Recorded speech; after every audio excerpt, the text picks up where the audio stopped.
our elk hunt. It was our September 1st to 10th hunt. Where my camp is, we only have 10 days to hunt elk, and that's it. Later on in the evening, we went right last light, and we went up the mountain. We went and found this big velvet bull, and we smoked him, we got him. And the next day was spent quartering him up and packing him back to camp on the horses. So we got the moose tag checked off. It's about a 2.5 hour ride out to our best elk hole, which is an old burn, because it's called Grizzly Gulch. There's so many grizzly bears in there, it's absolutely ridiculous. It's so thick, you can rarely see over 20 yards straight in front of you. You know, not counting getting up on a knob, which we normally do, and we'll glass across this thing and glass and slides and glass here and try to call stuff up.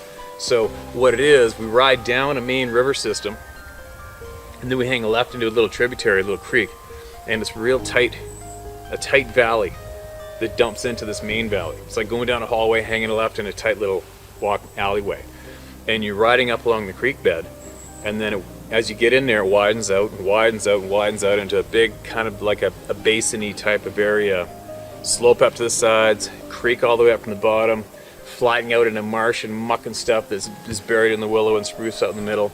And at the widest point across this thing, from height of land to height of land, the widest point is probably maybe a mile or 3/4 of a mile across. And there's patches of spruce in there, there's patches of thick tangled willow, there's old burn, there's lots of burnt spruce logs about that big maximum falling down, crisscrossing, a few silver ones still standing, and there's elk, moose, and shitloads of grizzly bears in there.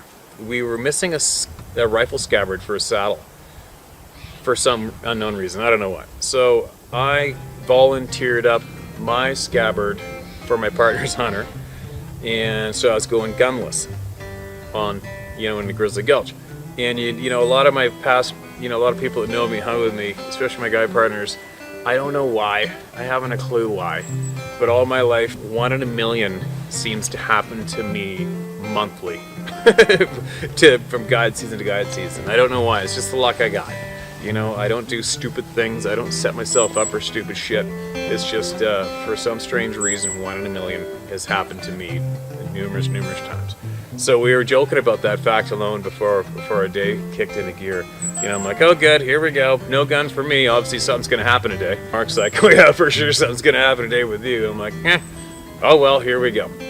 And we ran up, we hung a left, got into the gulch, got up into the burn, and tied up the horses. And I said, hey man, you want to sit here for a bit and we'll glass and see if we can't find an elk or spot a big grizzly bear, and we'll have a little fire here. He's like, okay, right on, sure. Cool.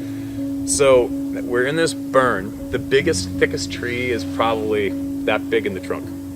That's it. And maybe 15 feet tall. And silver.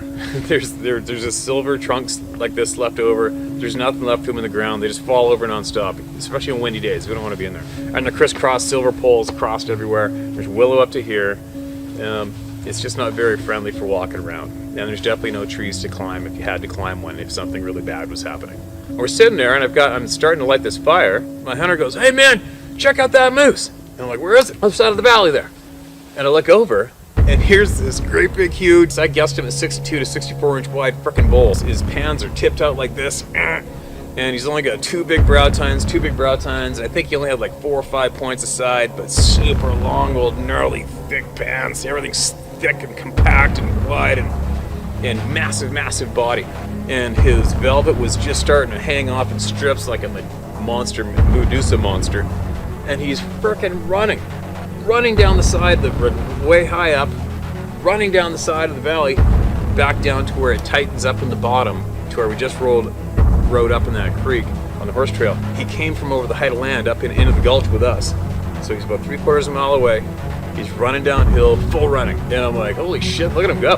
That was pretty crazy. And I go back to making the fire, and I said to the guy, I go, hey, well, keep an eye open for where that moose came from. And you might get lucky and you might see a few wolves pop up right there, a grizzly bear, because that's the only thing that's gonna make a great big bull like that run in a panic right now, because they're not running. He definitely didn't get in a fight and get beat up, and there's no bull moose running behind him. So I go back to tending the fire, and all of a sudden, probably 3 minutes later, boom, boom, boom, boom, and here is this bull moose with the velvet and the bloody antlers and the shit hanging off him, and he is standing there. I'm looking up at him. I'm looking up at this moose, and he's like, all out of breath, and he's looking right at me. I grab the hunter's rifle, and I am literally squatted down, pointing the rifle up at this bull moose, swearing at it, going, "Get the fuck out of here, you idiot! Piss off! Get out of here!" And he's looking at me. He spins, and he starts ripping full speed. It scared the shit out of me, man. I mean, you got a 1,800, 2,000 pound bull moose standing there, probably 10 feet away from me, looking down on me. I mean, he had me if he was, an attacking kind of animal, but obviously not. Adrenaline blast, me and the hunter are laughing and all excited, like, holy shit, was that nuts? Was that crazy? Too bad I didn't have a camera, blah, blah, blah, and off he goes. And now go back to messing with the fire again. And about, I don't know, not too long after that, the hunter goes, he's from West Virginia, he goes, "Hey man, take a look at that effing bear." "What bear?" "Running where the moose just came from." I'm like, what? And here is this frickin' big, mature grizzly boar.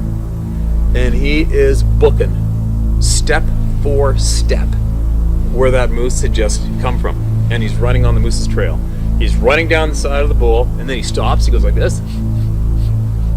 And then, and here he comes. And I'm like, oh shit. I'm like, oh my God. This grizzly bear is going to be 10 feet away from me in like 2 minutes max. There's nothing I can do about it, and this is going down. I don't have a gun, and I don't know this guy. I don't know if he's gonna shit himself, throw the gun, and scream, because I've had that happen. That's another story. My childhood best friend threw the gun and started running on a bear charge, and I had to pick up the gun. That's another story I'll talk about later. So, experience, lesson learned, no taken on that experience previous to this. So you never know how somebody's gonna react when the shit goes down. I've had A-type Vietnam veterans that actually started crying because they didn't want to sneak in on a grizzly bear. They're so freaked out, and they seemed kick-ass tough guys before that went down. So I'm just saying, you don't know how people are gonna react. Everybody reacts differently. I got this guy from West Virginia. He's only shot little white-tailed deer ever before in his lifetime. He shot a big moose with me 3 days earlier. And now I have a jacked up, fired up, predator mode, mature mountain grizzly bear galloping in on me. And he is going to be exactly where I'm standing, and he's going to be there in 2 minutes. I know this. The grizzly bear doesn't know this, but this is what's going down, and there's no way getting out of it. And there's no trees big enough for me to climb, ready to climb. There's nowhere I can go to escape. The horses are tied up down the hill. So right away I go, okay, back up from that spot, back up. I wanted to get obviously farther than 10 feet. I wanted to get more than 10 feet away from where the moose is just standing, because that bear is going to be standing right there. He's going to be there any minute now, any second now. So I wanted to back up at least 10 yards, at least 15 yards. Backed up, use that tree as a rest, hold where the moose was, and do not move. Period. He's like, okay, I go jack one in right now, get the safety off right now. Okay. And you pull that trigger and he disappears in that willow, because the willow's up to here, up to your waist. I said, do not make a frickin' sound. I don't want to hear one sound out of you for at least 30 minutes. Period. And that's another story, because in the past I've been in on bear kills where we shot them, laid them out like a rug, sat there and watched them for an hour, and had lunch, and then had to go around above them to get dropped down onto him, lost sight of him, got down to where he was, and they're gone. They're still alive, and all hell breaks loose. And that's another story. When you shoot a great big grizzly in close quarters, he disappears in a willow. Do not make a frickin' sound, unless if he doesn't know you're there, he doesn't know what did that to him. You're gonna be good. He's not gonna get adrenalized. An adrenalized grizzly bear with a bullet hole in him is the worst thing on the planet. It's the worst thing. Period. You do not want a grizzly bear, even if both of his lungs are ripped apart. It doesn't matter. If they get adrenalized, they can go forever. More stories on that later. You just don't want it to happen. That's okay, and you do not. If you shoot a grizzly bear, he knows you did it. His adrenaline's going to be up anyway, but it's going to go 10 times up, because now the number one predator in the woods is right close to him, and he knows we're trying to kill him, and he's going to try to kill you back. 100% of the time. Grizzly bears try to kill you back. So, you pull that trigger, he disappears, do not make a sound for 30 minutes. Get another one in the pipe. He's like, okay. So he's down there aimed at that spot, and I'm backing up. I'm backing up a little more, because I don't have a gun. I don't care who you are. If a 6, 8, 7, 800 pound mountain grizzly bear is on top of another human being and you don't have anything, any kind of a weapon, you tell me what you're gonna do. You're not gonna be able to do anything. You are not going to be able to do anything to a grizzly bear killing your friend without a weapon. You know, you might beat him with a stick. He's gonna do you like a blender. That's all there is to it. So I backed up maybe another 10, 15 feet behind the hunter. I'm standing on a crisscross log. I'm holding on to 2 silver ones. My heart's pumping like a mofo because I don't know what's about to happen. Is he gonna wound him? Is he gonna smoke him and wound him and possibly get in a little bit of a pickle? Is the bear gonna get wounded and dummy both of us? Is he gonna miss? I don't know. But every single one of these thoughts is ripping through my brain rapid fire, and there's nothing you do about it. I mean, there's no thinking about the situation and getting pre-planned for it. There's no pre-planning and making it absolutely perfect. You're faced with an absolute emergency. It's going down. There's no pressing pause. There's no rewinding. Everything's gotta go down perfectly right now, and you just hope for the best. So we're standing there, and all of a sudden I'm watching my horses, and my horses are about 30 yards down below me. You can just see their heads, and I can see their ears. You can't sneak up on a horse, try it. And you can see their ears are like radar. They're like this. Both of them, folks in the same spot, and they're going like this, like this, like this, like this, like this. So I'm watching their ears like radar, and the bear is ripping right in front of them, past them, gets up, there he is right where the moose was. So he's running this way. Okay, so if the cameras are us with the guns pointed at the bear's running this way. Then he goes by the horses whether we smelt the horses or saw them as corner of his eye, going like this. And he's going like that, looking back at the horses. We're right where the cameras are, facing me, the guns, and they can just see just the top front of his shoulders above the willow, his huge neck and his head. And I could see the hunter had a dead rest. The hunter's in front of me, bear's right there. And I just whispered real quiet, neck him. Like, neck him. Boom! Boom! I saw the shot fly. Boom! The grizzly drops into the willow. He jacks another one in. I'm holding onto the silver, the old burnt out tree trunks. You know, pucker factor is about a 20 out of 10. The hunter's sitting there, and we're just sitting there frozen, staring at the spot where this grizzly bear just dropped. 5 minutes into standing there not saying anything, the hunter turns on facing me like this. I smoked him. I'm like, shut up, idiot. What are you doing? So no sooner that I looked at him, went, stop. All of a sudden, you know, right there, 10 yards, you can hear this.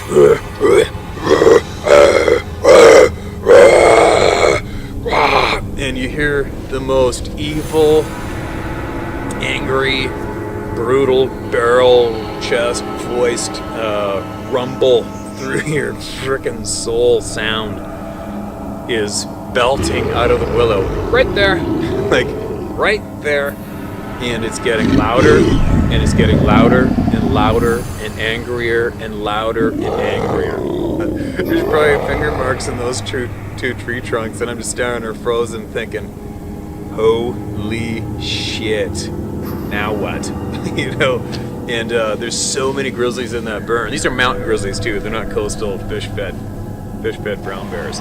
This is mountain grizzly bears, and you are not going to get a worse attitude in any predator mammal than a mountain grizzly bear in North America. It's not going to happen.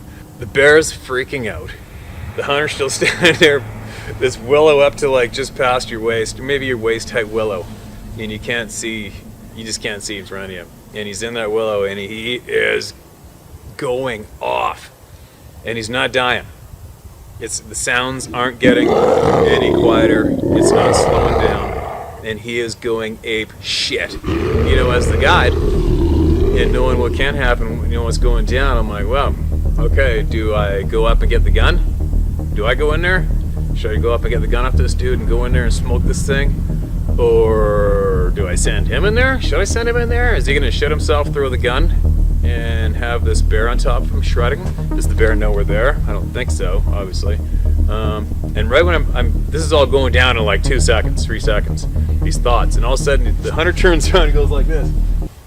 Y'all want me to go in there and smoke them again? You okay with that? Hell yeah. All right, man.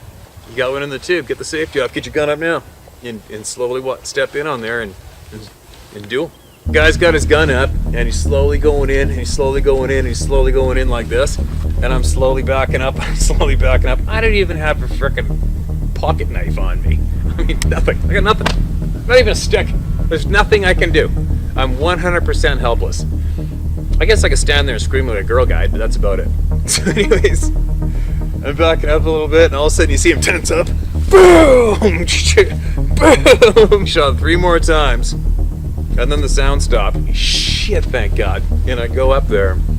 Now get this one. He was shooting a frickin' monster of a gun too. It was a 7mm STW, that's it. Just as frickin' round like a bazooka. But anyway, the bear was facing us. His whole body was facing us. Now remember, he was running that way, and he spun around. Boom. Well, he was facing us, and just as if a 4-wheel drive was stuck in sand and it burned down 4 ruts for all 4 tires, he had 4 burnout marks for all 4 paws, and his nose was folded underneath his body, wrapped under his body all the way to his butthole, because he could not pick up his head. Because the hunter, his bullet did not sever the bone. It didn't hit any bone in that neck bone. It had shot a little high, and all of the muscle and all the meat and the muscle in the top of that grizzly's neck was jello and completely blown apart in about the space of a pie plate on top of it. It was all gone. So he didn't even have one fiber of muscle fiber left to pick his head up. But he heard us. And you know, you're not gonna, that doesn't kill anything. There's no artery up there. He didn't sever the bone. That sucker was alive. You know, if that bone, it might have skipped, maybe hit one of those little vertebrae or something, because it did a shitload of damage in that meat. It didn't just burn a hole through. Otherwise, you know, it would have been pretty ugly. But the neck bone was not broken. He must have clipped something, you know, in the top of it, a little bit of that vertebrae wing or whatever. He must have, because it was just mulched. The meat on the top of that bear's neck, the muscle was done. He couldn't pick up his head. He's trying to charge us, but his head is folding underneath his body, and he's going like this. The frustration that frickin' bear must have been ridiculous.